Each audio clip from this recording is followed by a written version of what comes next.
Hi and welcome, and yeah, we're back at Second Theologians chapter 2, but we'll get into that in a minute, guys.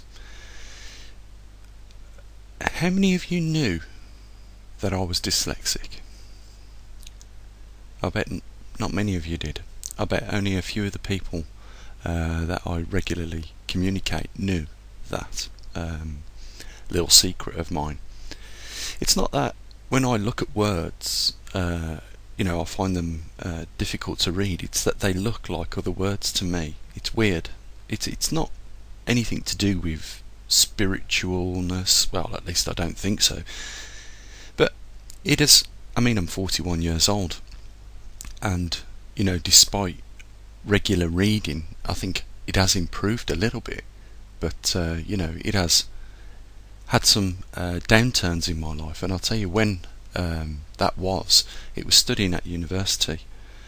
I kept failing the courses and I had to keep doing them over and over again. Now, one thing that did come out of that when I finally got my my qualifications in natural science was that I probably had, through going over the courses again and again, 3 times in total, probably understood the material that was in them better than someone that had just passed first time. So sometimes when I'm reading things out to you, I'm a little bit nervous of that fact, but I try my best, and if in future you pick up on this, you know why that is. I said before, because we're back on a topic before we go into look at some information with regards to predicting future climate and whether that's going to be hot or cold. Before we do, I wanted to talk about what was it I wanted to talk about? I wanted to talk about something I read in a book before, and that is in the Bible. It talks about people that would rather believe a falsehood as opposed to the truth. And I've seen evidence of this firsthand, guys. Why is it some people would rather believe a lie than the truth? It must be the times we're in. Now, I know some of you might find it difficult to believe in prophecy, but I want to pose a question to you after we talk about this 3 chapters. It's Second Theologians chapter 2 from 10 to 12, and it goes on to say, "And with all deceivableness and unrighteousness in them that perish, because they receive not the love of the truth, that they might be saved. And for this cause God shall send them strong delusions, that they should believe a lie, that they all might be damned, who believe not the truth, but had pleasure in unrighteousness." And it's that chapter I was talking about a few moments ago, where people would rather believe in this day and age a lie. It is far easier for some people to believe in a lie than it is the truth. And some people will say, well, this is just the Bible, and there are morals in the Bible, in the dogma. And it's interesting because in order to prove there is some truth in prophecy, we have to turn to that very book written by Albert Pike. Now, I know what some of you are going to think. We're talking about the ancient and accepted right, Morals and Dogma, the Southern Jurisdiction, USA. It's page 68, right, that we get an inkling of what prophecy has been already unfolded. So page 68 of Morals and Dogma. Now, guys, I said this before, you can read the Bible, but you might not understand the Bible. And, you know, I don't know what guidance brings me to certain conclusions in life, but, you know, I just want to read out, and I'll try my best because there's some difficult words in there, but I just want to read out a few paragraphs so that you can see. And I would definitely recommend, if you can get an internet copy, that you don't read the whole book, right? Just read page 68, second paragraph down to 69, where the paragraph ends. Because here is just a little inkling, right, of what this person is talking about. And what has this got to do with prophecy? Well, this was written over 100 years ago now. It's an old copy what I've got. It's probably worth, you know, a few pounds. But this is what it says. And again, I'll try and read it as best as I can now that I have shared my little secret with you. Ye cannot, said the great teacher, serve God and Mammon.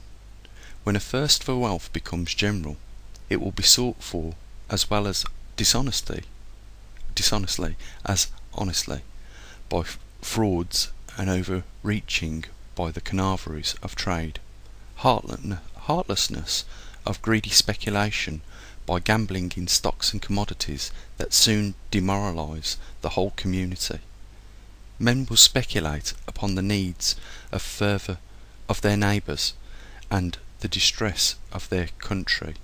Bubbles that burst, impoverish multitudes, will be blown up by cunning knavery, with stupid credulity as its assistant in instructment. Huge bankruptcies that startle a country like the earth-quakes are more fatal.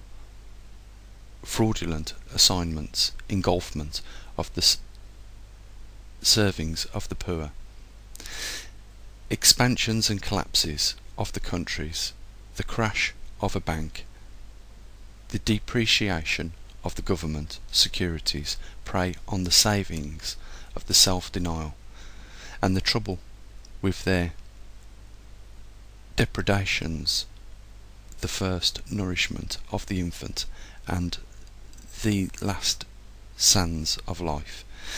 I won't go on, guys, but just in that little bit that I've read there, and I've talked to a few people about this, you know, you can see that there is almost a form of prophecy being untold. Bear in mind that that book was written over 100 years ago. You know, they seem to know the behaviour of man 100 years in advancement, because when we look at what it's talking about, you know, how people will you know, see their neighbours' goods, and if they struggle they will snap them goods up for a song, you know, because it's a bargain, with not much thought to the person struggling or the neighbour struggling. And I've said this before, you've got to extend neighbours past, you know, that person that lives next door to you, past, you know, your community, and past your country, into other, that has to be extended into other countries, you know, to every brother on this planet.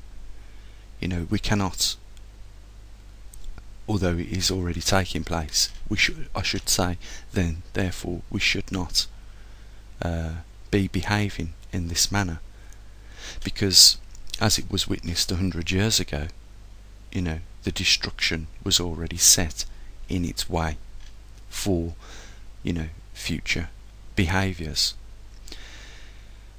So where do we go from here then, guys, with whatever I show from this point? And is it worth showing any more from this point? I suppose with regards to the paragraph there, you know, chapter 2:11, and for this cause God shall send them strong delusions that they should believe a lie. Who are those that would believe a lie? You know, and what good, even if I'm showing the truths to the best of my ability, you know, will it do if those will already believe a lie as opposed to the truth? What good will all the data that I show from this point on be of benefit to those people. I don't know. You see, because I don't think I'm in the business of prophecy, although I do talk about the Bible and I do talk about prophecies. But the work that I do on this channel is trying to filter out all the unnecessary information and refine it like gold. And again, that is one of the things that is mentioned in the Bible. In order to find the truth, I think it talks about that you will have to refine it like a goldsmith refines the gold. So I guess it's going to be down to you guys on whether you trust the information and whether you do your part in refining that information to end up with a pure piece of gold, or in this case the purest of truth. And I know sometimes the trends predict a future event. I don't see that as prophecy. What I see that as is common sense, logical understanding of the data in which you're looking at. If it all points to that and yet you choose not to record it as truthfully as possible, then I don't know who you're doing service to other than yourself. And this channel is not about doing service to myself. I do think out of the 1,700 subscribers have we got, or 1,600 subscribers to the channel, there was a day not 6 months ago that there was 15,000, but nevertheless, maybe it was meant that way, who knows. But it's what I'm trying to say here, guys, is that you have got to do your part in refining the truth. Now, there was a couple of clips that I wanted to show you and just briefly talk about a few things. I'm not going to go on too much today. So with that, we haven't said that, guys, just bear that what we've discussed in mind. There does appear to be prophecy, and sometimes it's not always in the book or the Holy Bible or in a religious book. There are, and I've found this out a few times, some of the things I haven't quite made sense of what it is. Why, like for instance the 144, the number very seems very important. Sometimes I feel like I know what it's all about, and other days I feel like I've lost it. I don't quite hold on to it all the time. But what I'm saying is that in your daily life there will be things, perhaps some you'll pay attention to more than others, that are relevant. You might have had an insight into something, maybe of something further ahead in the future, and I think a lot of it as well could be to do with your natural instinct. And I think that's something that has took a beating in the populations over the world over the the last 100 years, so to speak. I don't think we're as in tune with our spiritual selves as much as we was back then. Maybe some of our ancestors, some of the first human settlers on this planet, was probably way more in connection with their spiritualness. But I know it's a bit of an odd thing to start the video off with, guys. There's a reason. I hope you get the reason what I'm trying to talk to you about, and it's down to you. If you want to be unrighteous, then continue being unrighteous. Remember what I was talking about in a few videos ago about your kingdom. If you're an unrighteous person, do you think that you'll be encouraging anyone into your kingdom or to know your personality? If you're an unrighteous person, if you're a conniving pig at the trough, do you think you are encouraging people into your kingdom through acting that way? If you tell regular lies, do you think you really are encouraging people into your kingdom? What I'm saying is, if your kingdom, and after if your kingdom is viewed upon a stranger at some point in your life, and they get to know you, they will get to know not just you but your kingdom, the way you perceive yourself in life, whether you're a good person or a bad person. And I believe that's where the kingdom of God resides, in us all. It's within those attractive kingdoms to God, or the universal conscious. It's about improving yourself, being a better human being than what you probably have been, and how you've behaved in the years that have passed already for some of us. I'm sure that more older generations of people that are here today will be familiarising themselves with what probably some of the things I'm talking about, because I think life can be at some point very chaotic for us. When we get to the age of 20, we're leaving college, some of us, or university, and we're looking for jobs, and then we've got securing the jobs, probably buying ourselves a house, which is a big pressure on them. And throughout all this time they're probably having kids and all that, and there's a lot going on from the next 20 to 30 years after that point. And then things start to get a little bit easier in their life, like the mortgage is paid off, the kids have grown up, they're a little bit more financially better off, and at that point they can afford themselves to start answering or even asking some of them questions about life. And that's why I say some of the older people may have afforded themselves that already, and would probably know what I'm talking about by the kingdoms within us. Well, I didn't really want to go on this long, guys, on this subject, but it's turned out that way again. But I'll just quickly show you, getting back to climate, what I have noticed over the last 20 odd years, especially within the the modelling systems that I'm about to show you with regards to the Northern Hemisphere, or the Arctic region. So I can see, before I show this video, let me stop it here, let me get the video up, and then we'll talk a little bit about that. So before I run the video, what I wanted to say is that I can see that why scientists were looking at global warming from, say, the beginning of this century, the 1900s, up to the 1980s, but something started to slow down at that point with regards to the heating of, or what was appearing to be, global warming. And what was that? Well, I've showed you on the charts before. I could dig them up, but I just they're in the videos that we've already shown. I don't want to keep showing the same thing and talking about the same thing, but you will see that from 80s, 90s, the global temperatures, and the reason why I use global temperatures is because it doesn't focus on one part. And if you want to get an idea as to what is happening with this earth, you must consider it all as one. And that's why I use the global mean surface temperatures, which in recent days have included sea surface temperatures.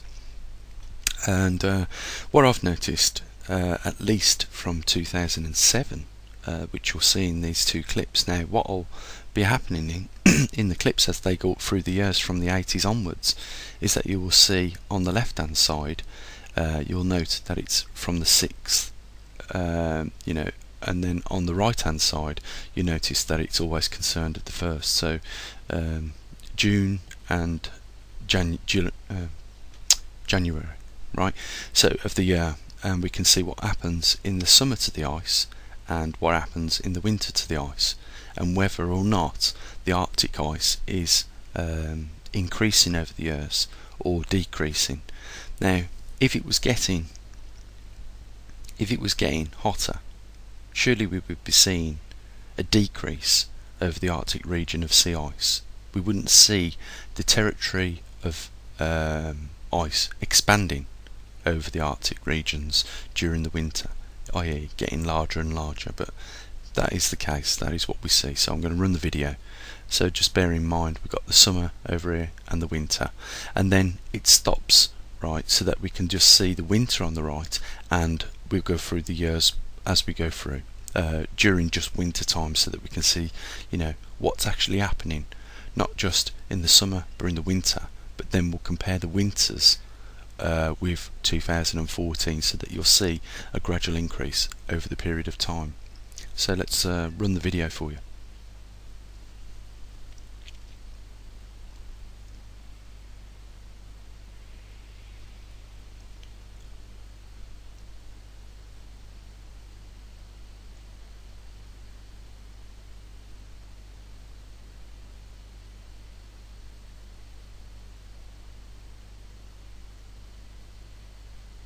Again, you start to see something from now, 2006, 2007.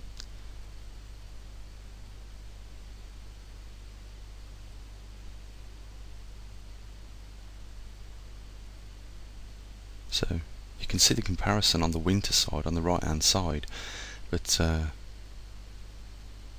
you know, we get to 2014 on the left in the summers, and then we start again from 1980. Now we're just considering February of every year, so that we can see what actually is happening gradually since 1980.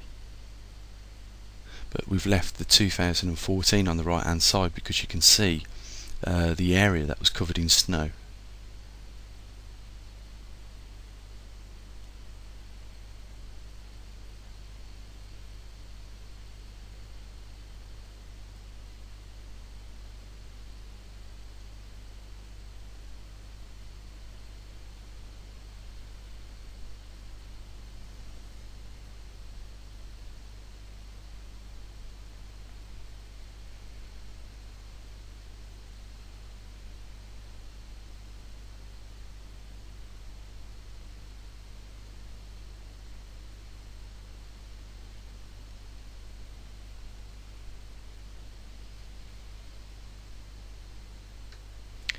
And there's, we're just looking at a photo of, you know, two different times, same coastline, but you can see on the right hand side the sea is actually came in. If it is, I think it is the sea, I'm not sure. Yeah, I think it is. It might be a lake, can't remember now when I've done this video.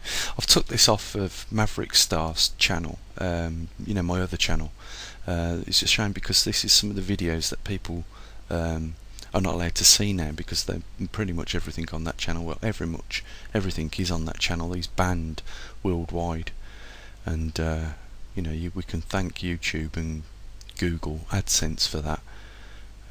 But you can see things are changing in our world, and you know, from just looking at those Arctic photos, I don't think that what we're looking at is global warming. I think it might have looked that way up until the 80s on some charts, but from the 80s onwards it certainly seems to have you know, not increased anymore in favour of temperatures. And the reason why, you know, I go back to the 80s is because, you know, we noted the other day on a graph that from the 80s it had pretty much stormed out. Let's see if I can just find that graph. You know, it's like when some people show a graph like this, and we can see the gradient of the graph in watts per square metre increasing right up till about the 80s, and then it doesn't continue, because if the gradient continued the graph would be off the page. But what happens is these watts per square metre have stopped, and if we look at the last peak on there, which is just before 2010, it might be midway 2007, we see the peak going down, right? But let's look at when the last time this peak was you know, compared to any other peak. Well, there's your next peak, and there's your next peak, and we're round about the 1980s on that first peak. So something stopped at that point in time, you know, with regards to you know, the influx of irradiance from the sun, if you like, and it ceased to continue increasing. Now, why was that? When we compare, what we must do then, I think, is look at other factors relating to this from around that period in time to see whether there's any, you know, anything that fits at that period of time. So, you know, let's see what we can find. Again on this chart, I don't know whether you can see it very well, but 1980s is around about this point in time. Let me just change this pointer so that I can try and give you a better example. Right, so 1980s is around about there. Right, it's this just before that dotted line that goes up there. But this is the last 36 years, and in those 36 years you can see the last how the solar polar field strength has, you know, rapidly declined in you know, strength. You know, we can see it, and if it continues on that, then we can see it's going to hit this line 0, and what will happen at that point is probably, you know, what may have happened it back in the Maunder minimum times. What else then can we use as a comparison for that period of time, say around about the 1980s? Is there other data that we can see? And it turns out there is. And on this one chart we see two things. Not only did we see that at the beginning of the 1980s, it starts, this chart does, at 1983, but at the beginning we can see the first, or the last solar cycle, 21, 22, 23 and 24, and we can see what's been happening with sunspot numbers have been dropping off over the years from that period of time. You know, it's no coincidence that we also see, you know, cosmic rays at the low points of these solar cycles increasing. As the cycles get weaker, the amount of cosmic rays inbound increase. So, you know, there's even more evidence to point to this period of time. You know, not only with solar radiance, solar polar field strengths, sunspot numbers, and increase in cosmic rays, you know, that all lead to the same thing: low solar output. And when we have low solar output, we have you know, depleting or deplenishing temperatures from that point in time. Now, the sunspot number the other day was around about 75, or around about that, but that was half of what the last solar cycle was. So we're receiving, you know, a lot less sunspots. That means less radiance. We know that the surface of the sun is increasing in temperature, and that is affecting the photosphere, which is the production of irradiance. And when that, you know, when we start to see all those things, we can begin on the data that we've collected, not just over the last 40 years, but on data that goes back 400 years with regards to sunspots, as opposed to what we should be expecting when we start to see these things happening. You know, I'll just bring up that last chart. So before we talk about the Maunder minimum, it's interesting to note that what I said with regards to, let me just dig a pointer out, with regards to the 1900s, we've seen an increase in irradiance. Remember, the chart was going straight up. We'll look at the sunspots from the 1900s going straight up to the peak, and then they come down a little bit, and then they level off, and they level off around this period here, right, is where we see solar radiance stall for the last 40 years or 44 years. So, you know, and what we can see from this is they have started to decline as well. And we've, you know, I don't need to go any further.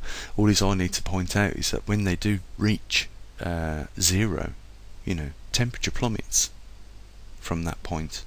And it's not the first time in our history that this has happened, because you can see from the Maunder minimum, which was described as the Little Ice Age, that in itself, and I've showed you over the last few days temperature charts that fit this period, you know, exceptionally well. So not only have we got temperature, we've got solar radiance. I seem to be talking about that more than ever these days for some reason, and sunspot numbers, as well as solar polar field strengths dropping off. You know, these are big changes, guys. And it's like I said at the beginning of this video, you know, I can only do this, you know, I can bring and present the information to you. It's whether you choose to accept that information and choose to act upon that information. And what I want to be discussing in the next video, because I'm going to round this one up now, is the effects that we will be noticing from this point on out. Remember, Livingston and Penn's report states that by 2015 we may not see sunspots again for a period of time, and if we do, they won't be in anywhere near the numbers that we've been accustomed to. And the reason for that, as they found in their research, it was the increasing in sun's heat at the surface by 45k per year, which led to a decrease by 77 gauss per year as a result. So, you know, you refine the data, you decide what you want to believe in. You know, if you see that this is leading to global warming, then, you know, is that for other reasons? Are you purposely being deceived? You know, if you see as global cooling, again, you know, is it because you are being deceived? I don't want to confuse you. You know, I want you to come to your own conclusions on this.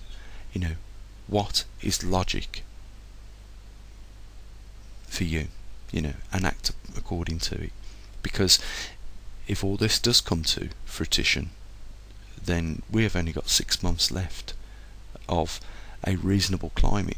Now, the only thing I will mention in these coming videos that I want to be doing is because a lot of people have been asking, well, then what do, you know, even if we accept the theory that this is going back into another ice age, you know, based on the trends that we've been looking at over the last 40 years, if it doesn't change and it starts to go back into an ice age, then what, you know, are we going to notice? Well, as I say this, is that it has already started to take effect.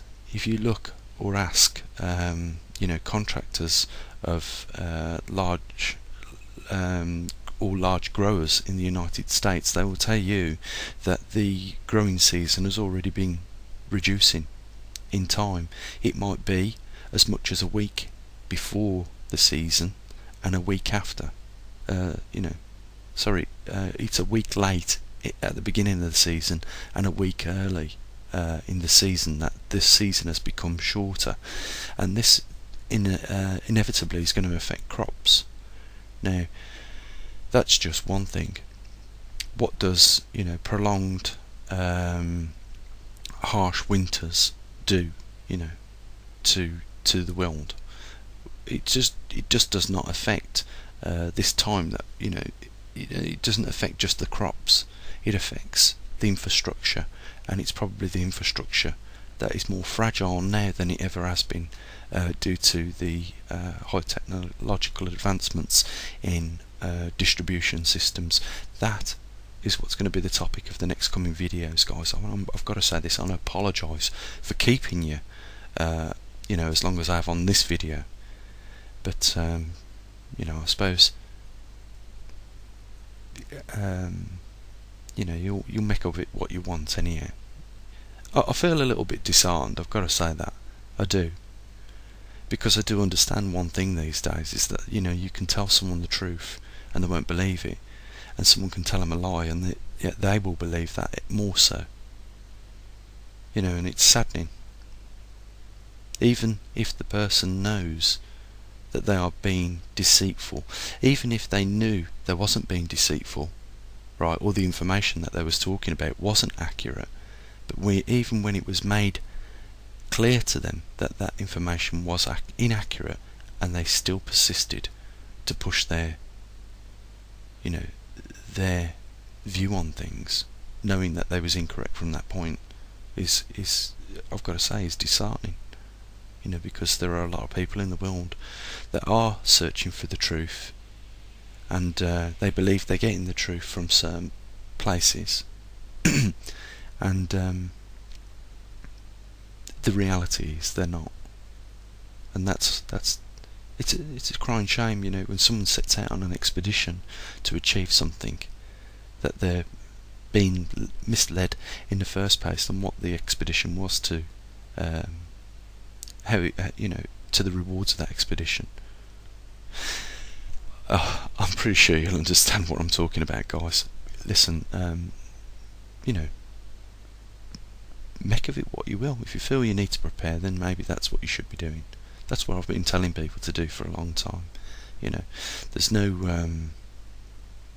nothing in it for me to mislead you, and I'm pretty sure I couldn't do it, because I know I'd be pulled up straight away on it. You know, if I was misleading somebody.